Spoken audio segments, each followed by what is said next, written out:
I am not a fan. I continue to not be a fan of live-action remakes because they often miss the soul. These are not the words of an angry internet critic or a disillusioned film buff. This is the stunning admission from Dean DeBlois, the director behind the brand new blockbuster live-action remake of How to Train Your Dragon. That's right, the very creator tasked with bringing a beloved animated classic into the real world openly questions the entire enterprise. It's a paradox that cuts to the very heart of modern Hollywood. Why has the Dream Factory seemingly run out of dreams? Why are we drowning in a sea of recycled stories, rehashed plots, and rebooted franchises? From The Naked Gun to Jurassic Park, even when the filmmakers themselves feel like they're chasing ghosts. Today, we're pulling back the curtain on this billion-dollar phenomenon. We're not just going to list the remakes coming in 2025. We're going to expose the cold, hard financial calculus that makes them inevitable. We'll explore the deep psychological craving for nostalgia that studios are expertly manipulating. And finally, we'll uncover a startling, almost political theory that suggests this wave of remakes isn't just about entertainment. It's a cultural reaction to the chaotic world we live in. Let's begin with the least romantic but most powerful reason of all: money. Cold, hard cash. According to senior media analyst Paul Durgababian, the summer blockbuster season is the absolute titan of the movie industry, generating a staggering 40% of North America's total box office revenue. This isn't the time for studios to take risks, to gamble on an unknown script or an unproven concept. This is the play it safe period. And what's safer than a name everyone already knows and loves? Think about it from a studio executive's perspective. You have a marketing team, a public relations department, advertisers. They all thrive on familiarity. It's infinitely easier to sell a new Jurassic Park than it is to build an entirely new universe from scratch. The data backs this up with brutal clarity. Durgababian points out that if you look at the top 10 highest-grossing movies of any given year, you'll be lucky to find one, maybe two, that are truly original films. The rest, they're sequels, prequels, remakes, or adaptations. The audience, despite complaining about a lack of originality, overwhelmingly votes with their wallets for the tried and true. This is the power of what the industry calls intellectual property, or IP. An IP is more than just a movie. It's a universe, a set of characters, a brand identity that the studio owns outright. Building a new one from the ground up costs hundreds of millions in not just production, but in global marketing to make audiences even aware that it exists. Reviving an old one, the awareness is already there, baked into the cultural consciousness for decades. It's the difference between building a restaurant from scratch and simply taking over a beloved local diner. The customer base is already waiting at the door. But something shifted recently. The year 2023 saw a string of blockbuster bombs, particularly in the superhero genre, that sent shockwaves through the industry. It seemed the audience was finally tired of the same old capes and CGI battles. So what did the studios do? Did they pivot to bold, original storytelling? Not exactly. They just changed which part of the past they were strip mining. Chasing the widest possible audience, they noticed a fascinating trend. Over the last 2.5 years, PG-rated movies started outgrossing PG-13 movies for the first time in a long time. The new safe bet wasn't the explosive action flick, it was the family-friendly nostalgia trip. And no one exemplifies this shift better than Disney. This financial pivot explains the strategy, but it doesn't quite capture the creative cost.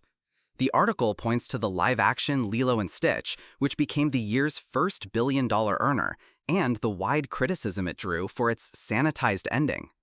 The original animated film was beloved precisely because it dealt with complex, messy themes: a broken family, sisters struggling to stay together under the threat of child protective services, and the genuine pain of being an outcast. Before its release, Disney Entertainment co-chairman Alan Bergman was surprisingly candid.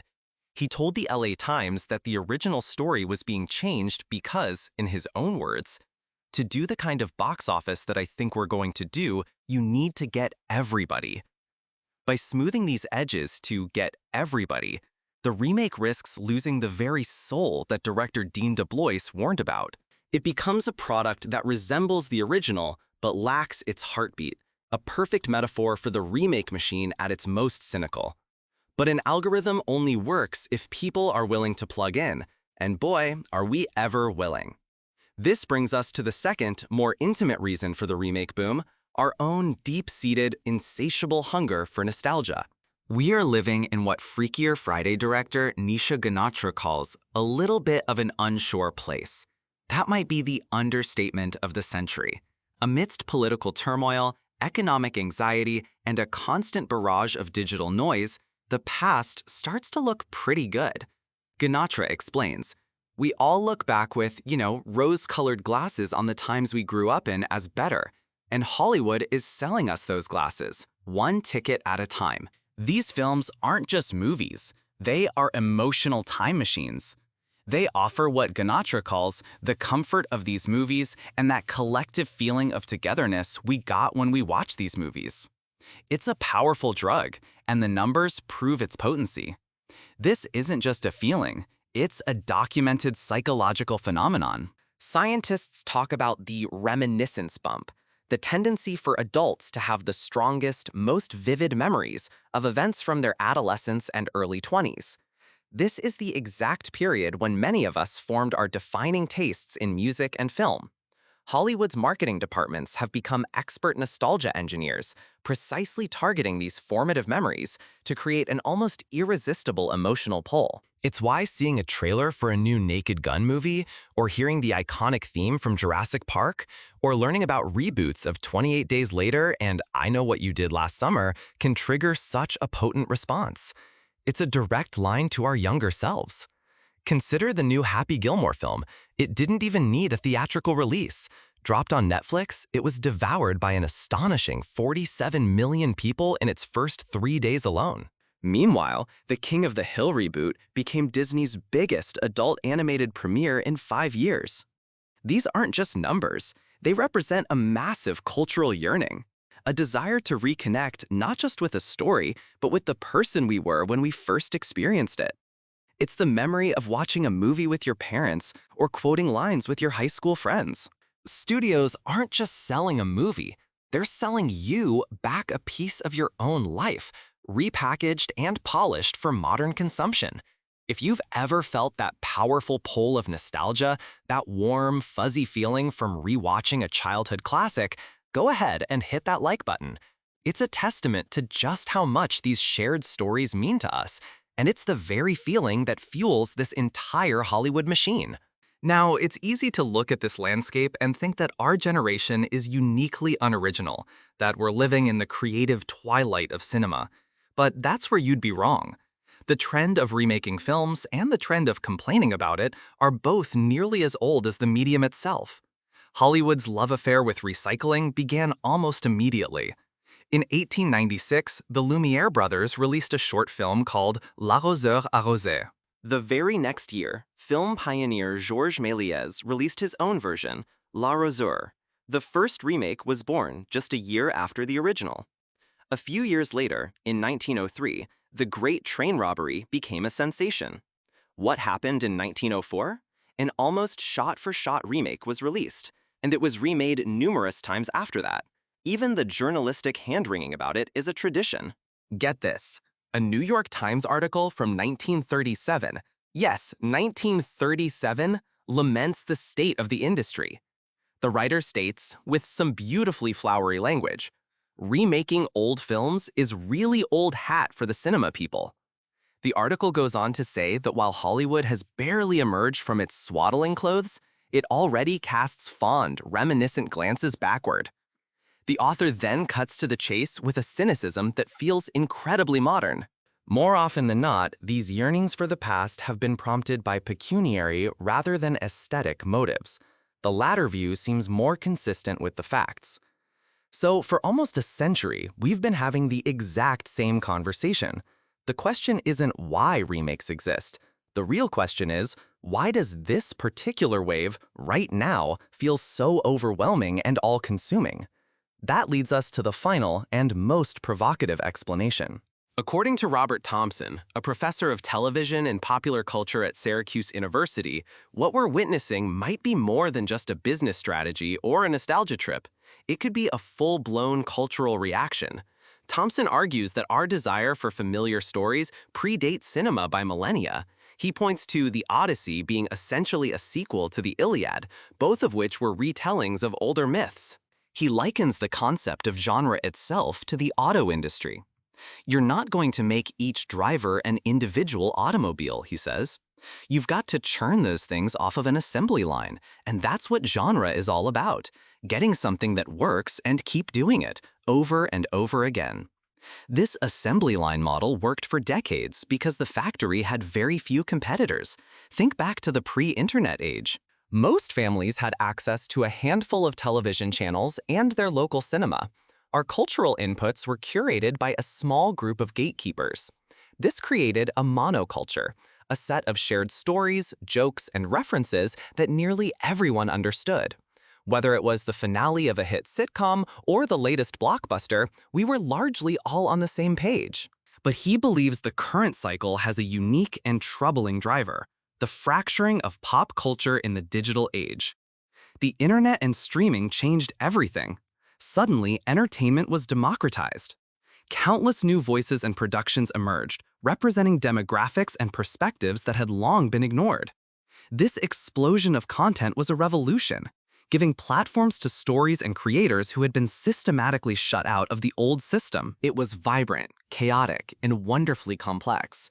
For many, this new landscape was a long overdue correction, a more accurate reflection of the diverse world we actually live in. But Thompson's theory posits that for a significant portion of the audience, this complexity was overwhelming and unsettling. The old, familiar narratives and the social structures they implicitly endorsed were being challenged from all sides. The comfort of the monoculture was gone, replaced by a dizzying array of niches and subcultures. This discomfort, he argues, has fed a powerful desire to retreat, to go back to a time when things felt simpler, when the cultural landscape was more uniform. It's a desire to recreate a media world that preserved what they viewed as traditional social norms. And so, the remake becomes a vehicle for that retreat. It's a way to celebrate, in Thompson's words, this traditional, fictionally perfect past. And here is his most chilling conclusion. This glut of rose-colored stories isn't just a coincidence. It's a media reverberation of a much larger cultural sentiment. He says it's the artistic equivalent of saying, let's just go back to when things were simple. Let's go back to when things were good. Let's make art great again. That is a truly powerful and controversial idea. The notion that our entertainment choices are tied to a cultural battle over the very soul of our society. We want to know what you think about this. Is Hollywood just giving people what they want, or is it feeding a reactionary impulse? Let us know your take in the comments below, and if you appreciate these kinds of deep dives, make sure you're subscribed so you don't miss what's next. So, what have we learned? The reason Hollywood will never stop remaking its own past is a perfect storm of three powerful forces. First, there's the undeniable financial logic. Remakes are a low-risk, high-reward bet in an industry built on billion-dollar gambles. Second, there's our own complicity, our deep human need for the comfort and nostalgia of a simpler time, a need that has only grown stronger in our chaotic modern world. And finally, there's the possibility of a deeper cultural current at play, a longing for a perceived golden age that these remakes promise to deliver. It brings us back to where we started, with director Dean DeBlois, a creator caught in the gears of this massive machine. He doesn't like live-action remakes. He feels they miss the soul, and yet he's making one anyway, trying to find that soul within a system that increasingly prioritizes safety over substance. So the next time you see a poster for yet another reboot, whether it's for 28 Days Later or I Know What You Did Last Summer, ask yourself what you're really buying. Is it just a movie ticket for 2 hours of entertainment? Or is it a ticket back to a past that never truly existed? The answer might tell us more about the year 2025 than any original story ever could. And as we look to the horizon, the cycle shows no signs of slowing. If anything, it may accelerate. What happens when artificial intelligence can generate endless variations of beloved stories, creating personalized nostalgia trips on demand? Will the concept of a singular, definitive original cease to matter entirely? Or will this saturation point finally force a creative rebellion? Perhaps a new generation of creators who grew up within this chaotic digital landscape will forge entirely new myths and build the original stories that will be remade in the year 2060. For now, we remain trapped in the velvet rope of our own past, endlessly paying to see a reflection of who we once were, hoping to catch a glimpse of the magic that made us fall in love with the movies in the first place.